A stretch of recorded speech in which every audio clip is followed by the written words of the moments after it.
Hi everyone, welcome to my YouTube channel R I B it pro. मैं हूं आपकी दोस्त, इस चैनल की host R I B it pro, and here I am to guide you through your educational journey. So let's start.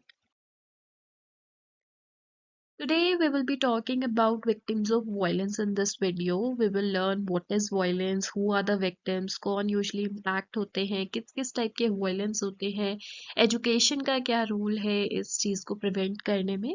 ये सब चीज़ें हम आज पढ़ेंगे।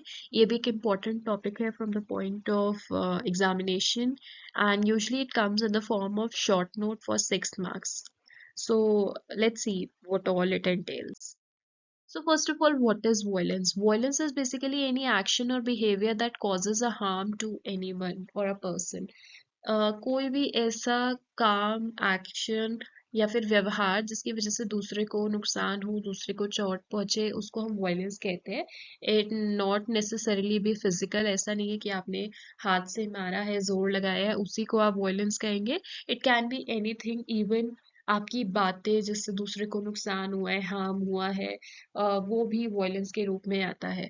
So this can be physical, like hitting or hurting someone, and it can be non-physical as well, like using words to intimidate or control. किसी को डराने के लिए या किसी को कंट्रोल करने के लिए कही हुई बातें, कही हुई चीजें, आपके एक्शंस, वो सब भी वायलेंस को ही के अंडर ही आते हैं। एंड आज के टाइम पे अगर हम देखें तो मीडिया प्रेजेंटेशंस, आपका अखबार, social media, radio, whatever you see, it is filled up with the images of people hurting one another. तो वॉयलेंस एक बहुत ही कॉमन फीचर हो चुका है एक मॉडर्न लाइफ का। पहले भी था, अभी और ज्यादा लाइमलाइट में आने लगा है। एंड बेसिकली इंजरी जो होती है विक्टिम्स को, it can be physical, it can be psychological, it can be emotional, it can be spiritual. Many type of injuries can be there. तो किसी भी फॉर्म में दूसरे का नुकसान करना is violence. Violence can happen in many places such as home, schools, work places और even in public, and it is linked to issues like power inequality और अनफेयर ट्रीटमेंट इन सोसाइटी। बहुत सारे reasons हो सकते हैं। ताकत चाहिए लोगों को, इक्वल ट्रीटमेंट नहीं देना है, या कुछ भी गलत ट्रीटमेंट है सोसाइटी में। तो many reasons can be there for violence. और आज के टाइम पे हम देखें तो बिना रीजन के भी वायलेंस हो ही रहा है ना। लोगों में टॉलरेंस कम हो गया है, किसी भी बात पे झगड़ जाते हैं और वो वायलेंस का रूप ले जाता है। और ये कहीं भी हो सकता है, घर में, स्कूल में, पब्लिक प्लेसेस में, ऑफिस में, work places, anywhere it can happen. So moving forward, let's see who is a victim. तो देखो, विक्टिम बेसिकली एक ऐसा पर्सन होता है जो कि सफर कर रहा है वायलेंस की वजह से, जिसको नुकसान पहुंच रहा है। It is a person that is injured, killed, hurt और सफर्ड बाय समथिंग, समबडी और someone. This suffering can be physical, emotional और even financial. Victims can be anyone, but certain groups are often more affected by violence, जैसे कि women, children, people with disabilities, marginalized communities, ये लोग ज़्यादा affected रहते हैं। बाकी victim कोई भी हो सकता है, ऐसा नहीं कि यही लोग में restricted है। It can be anyone who is harmed. Let's see what are the different forms of violence. किस किस चीज को हम violence के अंदर consider कर सकते हैं। तो first is the physical violence. It includes assault or any form of harm that causes injury to the body. है ना, किसी भी तरह का ऐसा harm जिससे चोट पहुंच रही है शरीर के ऊपर। So it basically occurs when someone uses a part of their body or an object to controls a person's action. मुझे कोई चीज पसंद नहीं आ रही सामने वाले की और मुझे उसको कंट्रोल करना है ना, उसकी, उसको अपनी बात मनवानी है और वो नहीं सुन रहा है, तो मैं कुछ चीज उठा के मार दूंगी, या अपनी बॉडी पार्ट, अपना हाथ लेके, लात लेके, घूंसा देके मार दूंगी। तो that is basically physical violence, जहाँ पे आप किसी की बॉडी को हार्म पहुंचा रहे हैं। Then come sexual violence. So any form of non consensual activity और एक्सप्लॉइटेशन, किसी भी तरह का जब कोई कंसेंट नहीं दे रहा है लेकिन आप जबरदस्ती कुछ भी सेक्सुअल कांटेक्ट कर रहे हैं, तो उस चीज को हम मतलब फोर्स करके या अनविलिंगली कोई भी सेक्सुअल कांटेक्ट हो रहा है, सेक्सुअल एक्टिविटी में पार्टिसिपेशन करा रहे हैं, तो आप उसको सेक्सुअल, हम उसको सेक्सुअल वायलेंस में कंसिडर करते हैं। देन इमोशनल वायलेंस, ये होता है बेसिकली व्हेन समवन सेज और does something to make other person feel stupid और वर्थलेस। आपकी बातों से आपने ऐसा बोल दिया कि सामने वाले को इमोशनली बहुत ठेस पहुंचा है, उसको बहुत ही यूजलेस, वर्थलेस फील हो रहा है, उसको हम इमोशनल वायलेंस कंसिडर करते हैं। Psychological violence is basically involves emotional और मेंटल हार्म, जैसे कि आपने थ्रेट्स दिए हैं, डरा रहे हो, आप किसी को ह्यूमिलिएट कर रहे हो, या फिर you are manipulating them, all this comes under psychological violence when someone uses threats, है ना, या फिर किसी के अंदर डर पैदा करना, उनके ऊपर कंट्रोल बनाए रखने के लिए, उसको हम साइकोलॉजिकल वायलेंस बोलते हैं। Next comes the spiritual violence, use of an individuals religious spiritual beliefs to manipulate और कंट्रोल दैट पर्सन। किसी इंसान के रिलीजियस बिलीव्स को, स्पिरिचुअल बिलीव्स को यूज करके हम मैनिपुलेट कर रहे हैं, उसको कंट्रोल कर रहे हैं, उसको हम स्पिरिचुअल वायलेंस बोलते हैं। Then comes the cultural violence, when an individual is harmed as a result of practices that are part of her or his culture, religion, or tradition. Verbal abuse, गाली गलौज करना, उल्टा सीधा बोलना, यूज ऑफ लैंग्वेज, चाहे आप लिख के कर रहे हो या बोल के कर रहे हो और उससे दूसरे का नुकसान हो रहा है, उसको हम वर्बल अब्यूज करते हैं, वायलेंस मानते हैं। फाइनेंशियल अब्यूज, जब हम किसी की फाइनेंशियल रिसोर्सेज, फाइनेंशियल प्रॉपर्टी को कंट्रोल कर रहे हैं बिना उसकी परमिशन के, बिना उसके कंसेंट के कंट्रोल कर रहे हैं या फिर मिसयूज कर रहे हैं, उसको फाइनेंशियल अब्यूज माना जाता है and it is considered a form of violence. Then we have domestic violence. Domestic violence तो हम जानते हैं बहुत ही कॉमन फॉर्म है, इसकी हम वीडियो भी देख चुके हैं, और वैसे तो इसको हम प्राइवेट इशू कंसिडर कर देते हैं, कभी कभी इसको रिपोर्ट भी कर दिया जाता है, एंड विक्टिम्स को कई बार हेल्प मिलती है, कई बार नहीं मिलती है। तो किसी भी तरह का अब्यूज, अब चाहे वो फिजिकल है, थप्पड़ मार रहे हैं, बाल खींच रहे हैं, घूसा मार रहे हैं, whatever, you are slapping, hitting, hair pulling etcetera, emotional abuse है, सेक्सुअल कॉन्टैक्ट या सेक्सुअल एक्टिविटी विदाउट कंसेंट आप कर रहे हैं, इकोनॉमिक अब्यूज, साइकोलॉजिकल अब्यूज, सब कुछ इसके अंडर आ जाता है। अगर ये चीजें घर पे हो रही हैं तो उसको डोमेस्टिक वायलेंस में कंसिडर किया जाता है। Then come stalking. Stalking basically is a pattern of repeated unwanted attention, harassment and contact. आप किसी का पीछा कर रहे हैं लगातार, कोई आपको मना कर रहे हैं लेकिन फिर भी आप उसका पीछा कर रहे हैं, या उसको जबरदस्ती छेड़ रहे हैं, उसके पीछे पीछे जा रहे हैं, हरास कर रहे हैं, वो सब चीजें स्टॉकिंग में आ जाती है। Technology assisted abuse, to harm someone by using cell phone, computer, social network, and other electronic tools to stalk them, to frighten them, to harass them, ये सब टेक्नोलॉजी असिस्टेड अब्यूज में आ जाता है, जब हम टेक्नोलॉजी को यूज करके किसी को परेशान कर रहे हैं। Cyber stalking, harassment through internet, जब इंटरनेट पे, सोशल मीडिया पे हम इंटरनेट का यूज करके जबरदस्ती किसी के पीछे पड़ जाए, या हम नहीं, मतलब कोई किसी के पीछे पड़ जाए, या उसको तंग करे, रिपीटेडली मैसेजेस भेजे, धमकी दे, या बोले कुछ भी एआई यूज करके या टेक्नोलॉजी यूज करके, इंटरनेट यूज करके उसके पिक्चर्स कैप्चर कर ले, उसको ब्लैकमेल करे, all this comes under the cyber stalking. So these are the different forms of violence. यहाँ पे हमने 12 तरीके के वायलेंस देखे, और भी चीजें होती हैं, जेंडर बेस्ड वायलेंस हो गया, अनइक्वल ट्रीटमेंट बिटवीन जेंडर्स, इन सब की वजह से जब विमेन्स एंड गर्ल्स को हार्म किया जाता है, अब्यूज किया जाता है, that is gender based violence. तो बहुत सारे टाइप हो सकते हैं वायलेंस के, बेसिकली किसी को भी आप नुकसान पहुंचा रहे हो, that is violence.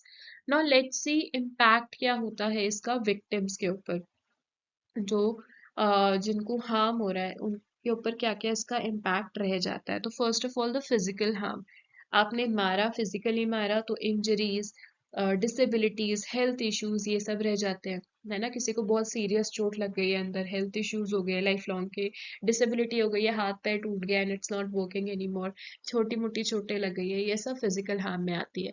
Then comes the emotional trauma, feelings of fear, anxiety, depression, helplessness, जब आप किसी को बता भी नहीं पा रहे हो, डरे डरे रहते हो, हर वक्त सोचते रहते हो, ओवर थिंकिंग करते हो, बहुत सैड रहते हो, डिप्रेस रहते हो, आपको समझ नहीं आता आप किससे हेल्प मांगे, किसको बोले, क्या करे, all that comes under the emotional trauma, जो कई बार विक्टिम्स के अंदर रह जाता है because of the violence done to them.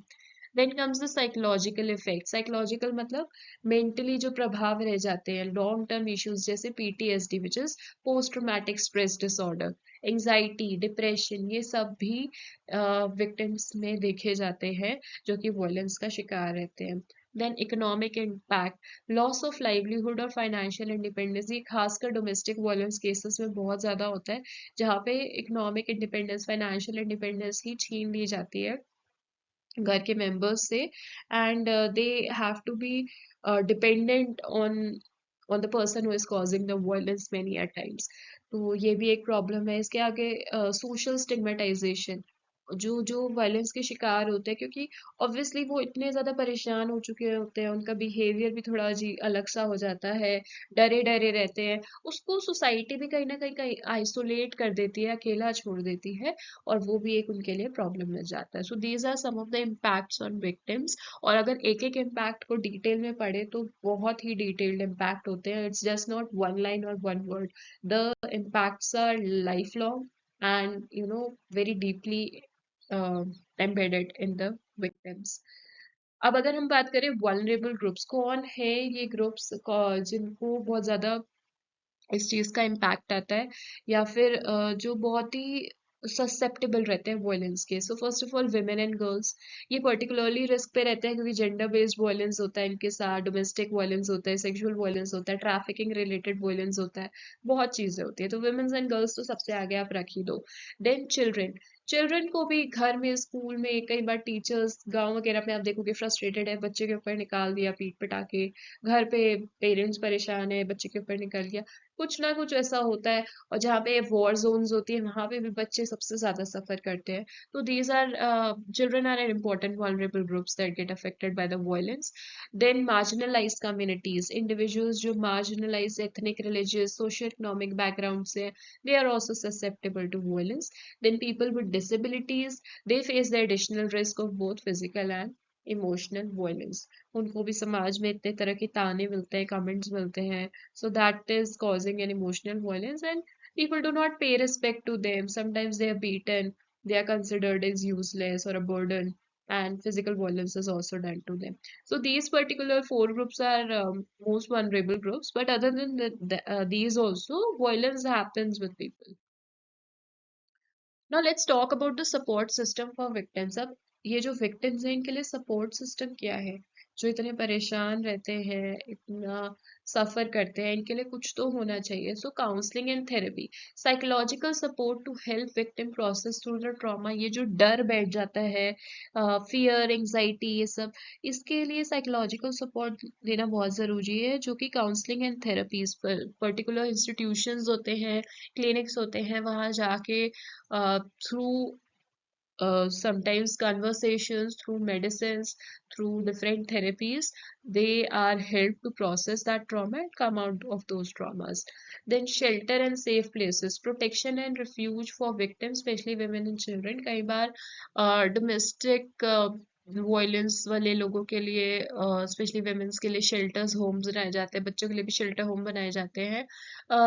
These basically act as a protection center या refuge house for victims, ताकि वो वहाँ पे safely रह पाए until they find a proper housing.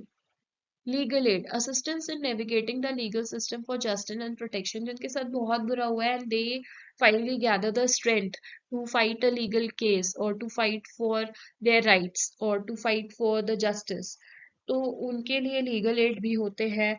अब लॉज भी हैं वैसे तो हमारे कंट्री में, protection of women from domestic violence act या इस तरह की चीजें हैं to protect the victims. Laws के अलावा ये राइट्स भी है विक्टिम का, that they can right to justice, they can go to the court, they can file for the support services, protection, and this all can be done. तो legal ads है हमारी country में, implement कितने होते हैं that's a different thing. Then let's talk about role of education and prevention of violence. Education का क्या role है? हम बीएड की क्लास में बैठ के विक्टिम्स ऑफ वायलेंस के बारे में पढ़ रहे हैं, क्यों पढ़ रहे हैं? ताकि हम समझ पाए कि इन सब चीजों को इम्प्रूव करने के लिए एजुकेशन का क्या इम्प्लीकेशन है, एजुकेशन का क्या रोल है, ताकि कमिंग जनरेशन्स को, जो हम स्कूल में जाएंगे एज अ टीचर, तो हम बच्चों को भी वो चीजें अभी से सिखा पाए, ताकि उनकी मेंटालिटी, उनका माइंडसेट उसी तरह से मोल्ड हो पाए, है ना? तो एजुकेशन का क्या रोल है? सबसे पहले अवेयरनेस। जब आप कम्युनिटीज को, स्टूडेंट्स को एजुकेट करते हो कि किस वजह से वायलेंस होता है और इनके इम्पैक्ट क्या रहते हैं, सो अकॉर्डिंगली जब वो ग्रो करते हैं ना, उनके माइंडसेट भी वैसे ही ग्रो करते हैं। वो अवेयर होते हैं, अगर वो कुछ गलत देख रहे हैं वो उसको रोकते हैं, अपने घर में देख रहे हैं तो वो उसको रोक सकते हैं, और लोगों को भी बता सकते हैं कि नहीं ये गलत है, इसका इम्पैक्ट कितना गहरा हो सकता है, let's sit and talk rather than doing all these activities. So awareness is very important.